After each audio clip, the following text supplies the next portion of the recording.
السلام علیکم ورحمۃ اللہ وبرکاتہ۔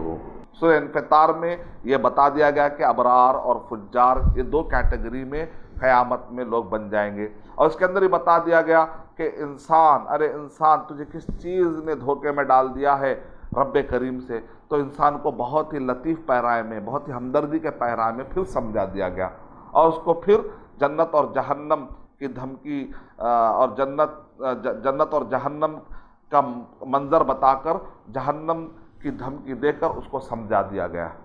اور اس کے بعد مطففین، یعنی یہ ابرار کس بنیاد پر بنتے ہیں، یہ فجار کس بنیاد پر بنتے ہیں، تو بتا دیا گیا اس کے بعد کی صورت میں کہ کلا ان کتاب الابراری کلا ان کتاب الفجار، یعنی کہ نیک اچھے اعمال رہیں گے اگر آپ کے ایمان اور عمل، اگر آپ کا عمل اچھا رہے گا، نام عمل اچھا رہے گا تو ابرار ہو جائیں گے، اگر آپ کا نام عمل اگر برا رہے گا تو آپ کو فجار میں شمار کیا جائے گا۔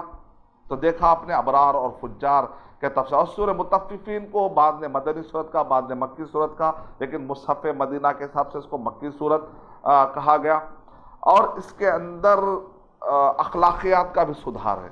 اس کے اندر وہ لوگ جو ٹھٹا اڑاتے ہیں، مذاق اڑاتے ہیں، آج کے دور میں مسلمانوں کو کافی ستایا جا رہا ہے مذاق اڑا کر، تو ایسے وہ جس کو کہتے ہیں سیڈسٹک پلیجر، یعنی ستا کر مزہ لینا۔ آج بہت سارے دشمنان اسلام مسلمانوں کو ستا کر مزہ لے رہے ہیں، کبھی قرآن کا مذاق اڑاتے ہیں، کبھی محمد صلی اللہ علیہ وسلم کا۔ اس سے ہمیں تکلیف ہوتی ہے، ان کو پتہ نہیں ہوتا کہ ہم کو کتنی تکلیف ہوتی ہے، ہم ان کو جا کر بتائیں بھائی ہمیں کتنی تکلیف ہوتی ہے جب تم ایسا کرتے ہو نا، سیڈسٹک پلیجر تم لے رہے ہو، تم تو مزہ لے رہے ہو تم لوگ، لیکن کتنی تکلیف ہوتی تو اندازہ نہیں۔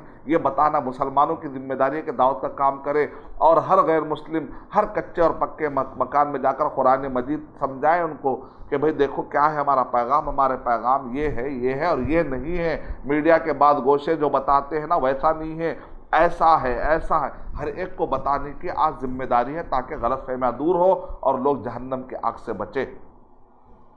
تو اس سورے کو پڑھنے سے ایک بڑی تسلی ملتی ہے، کیونکہ کفار قریش بھی بڑا مذاق اڑاتے تھے، ٹھٹا کرتے تھے اور مزے لیتے تھے، لیکن اینڈ میں ہوا کیا، اللہ کے نبی صلی اللہ علیہ وسلم فتح پاتے اور کفار قریش ہار جاتے۔ یعنی ہر دور میں صحیح دیکھ لیجیے آپ، انبیاء کرام غالب ہو جاتے ہیں اور جو مخالفین ہوتے ہیں وہ پشیمان ہو جاتے ہیں۔ تو ہم اس راستے پر ہیں تو گھبرانے کی ضرورت کیا، تسلی ملتی ہے۔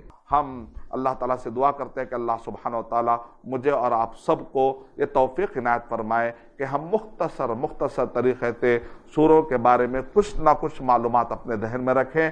آمین وآخر دعوانا الحمدللہ رب العالمین۔ السلام علیکم ورحمۃ اللہ وبرکاتہ۔ اور مزید ویڈیوز کو دیکھنے کے لیے آپ ہمارے YouTube چینل کو سبسکرائب کریں۔